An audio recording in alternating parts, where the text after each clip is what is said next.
Et bienvenue à tous, ici c'est TWN et aujourd'hui on est en direct des Alpes suisses pour vous faire découvrir un insecte que tout le monde a déjà un petit peu vu dans sa vie. On va parler aujourd'hui de la fourmi des bois. Ce petit insecte, je suis sûr qu'il y a encore plein de choses que vous ne connaissez pas là-dessus. Et ça tombe bien, aujourd'hui c'est le sujet de cette vidéo. Suivez-moi, je vous embarque.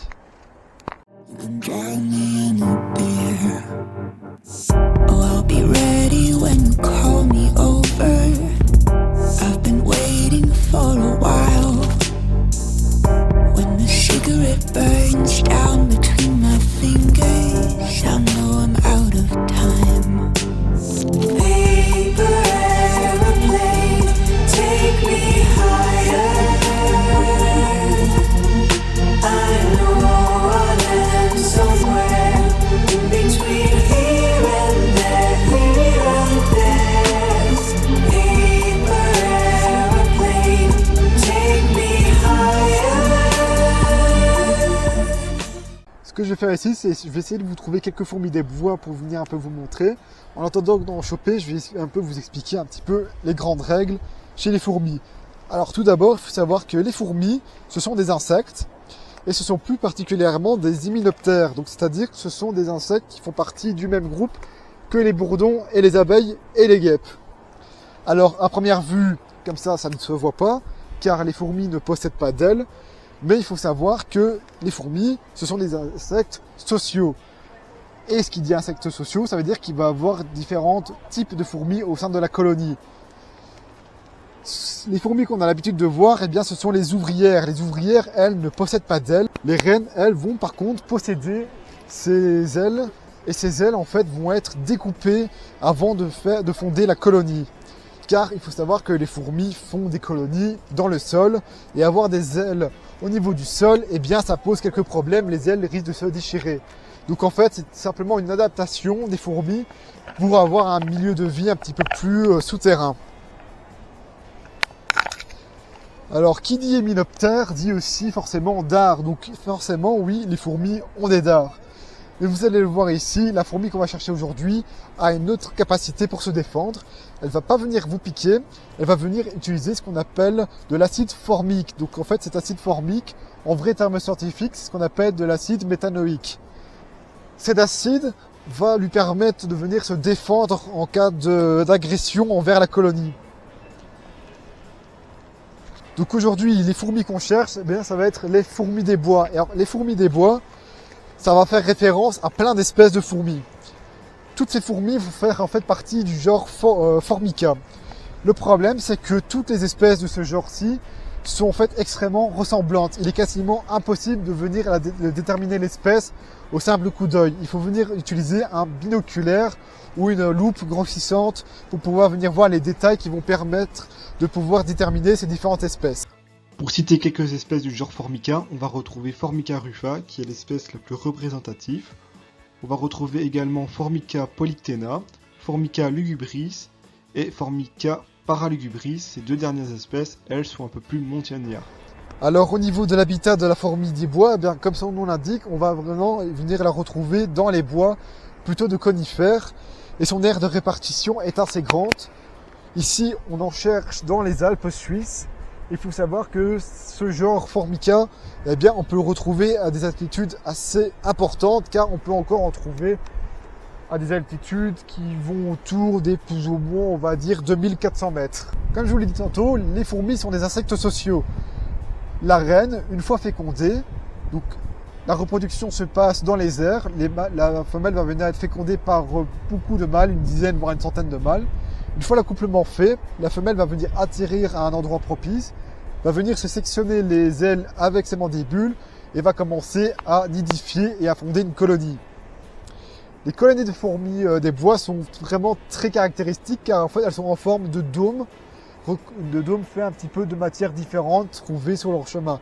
Donc on peut retrouver par exemple divers branchages qui vont venir en fait servir de structure pour leur colonie, ou bien elles sont aussi faites de différentes épines de sapin. Et alors ces colonies peuvent être assez conséquentes car on peut avoir des colonies qui peuvent faire plus ou moins 1 mètre de hauteur. Alors certaines colonies sont beaucoup plus massives évidemment, Mais en fonction des espèces, certaines vont avoir des colonies plus petites et d'autres beaucoup plus importantes. Donc on fait un petit peu une moyenne ici. Dans cette colonie, il faut savoir que toutes les fourmis qu'on va pouvoir observer ne seront pas pareilles. C'est ce que je vous expliquais, il va y avoir un dimorphisme. Comme chez tous les hyménoptères, eh bien, il va y avoir une reine et des ouvrières. Donc la reine, elle va faire son terrier, etc. Elle va faire sa colonie. Et après, elle va commencer à pondre les ouvrières. Alors les ouvrières, souvenez-vous, je vous ai parlé d'une vidéo, celle de l'osmicornu, je vous expliquais un petit peu la sexualité chez les hyménoptères. Eh bien, il faut savoir que pour les ouvrières des fourmis, c'est exactement la même chose. Toutes les ouvrières fourmis sont des femelles. Et ces ouvrières vont en fait servir à faire toute la structure de la colonie. Donc ces ouvrières vont permettre d'agrandir la colonie, venir chasser pour venir nourrir les larves et vont servir un petit peu à faire toutes les tâches de la colonie. Alors il faut savoir que chez les ouvrières, on va retrouver une ouvrière un peu spéciale qui s'appelle l'ouvrière major, mais qu'on connaît plus souvent sous le nom de soldat. Ces fourmis sont caractéristiques parce qu'elles ont une tête beaucoup plus volumineuse. Elles ont vraiment un but défensif et c'est elles qui vont venir surveiller les autres ouvrières et vont venir défendre le nid en cas d'agression. Certaines espèces de fourmis, surtout les fourmis tropicales, ont vraiment des caractéristiques beaucoup plus importantes que les fourmis européennes, car les fourmis tropicales vont par exemple avoir des mandibules disproportionnées. Pour la fourmi des bois, les soldats vont en fait être caractéristiques par une taille légèrement plus importante et une tête un peu plus massive. Alors si on répète un petit peu, en termes de différences qu'on peut observer, nous avons alors la reine, ses ouvrières, les ouvrières majeures, dit les soldats, et ce qu'on appelle les princes, donc les mâles, qui sont en fait un peu plus petits et qui sont aussi également ailés. Alors comment ça se passe un petit peu la croissance des fourmis? Eh bien, ça va être exactement la même chose que les hyménoptères. Il faut savoir que la reine va d'abord pondre un œuf, cet œuf va venir donner une larve, la larve va venir grandir, puis après se transformer en nymphe, et la nymphe va ensuite donner la forme adulte, une ouvrière, un prince ou une reine en fonction en fonction de la nourriture que la larve a reçue et en fonction de comment la reine a fécondé l'œuf. Maintenant, en parlant d'alimentation, eh bien, il faut savoir que les fourmis rousses sont des chasseurs hors pair. Elles vont venir en fait ramasser tout un certain nombre d'insectes, mais elles vont pas s'en nourrir directement. Cet aspect carnassier est dû en fait surtout pour les larves. Car les larves, au cours de leur croissance, vont avoir besoin d'énormément de protéines.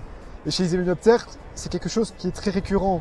Chez les bourdons, les larves ont besoin de pollen, donc, qui est aussi un constituant de protéines. Chez les guêpes, quand les guêpes vont venir chercher de la nourriture, donc des insectes, de la viande, etc., ça va être pour les larves. Pareil pour les frelons. Et en fait, les formes adultes, elles vont plutôt manger des substances sucrées.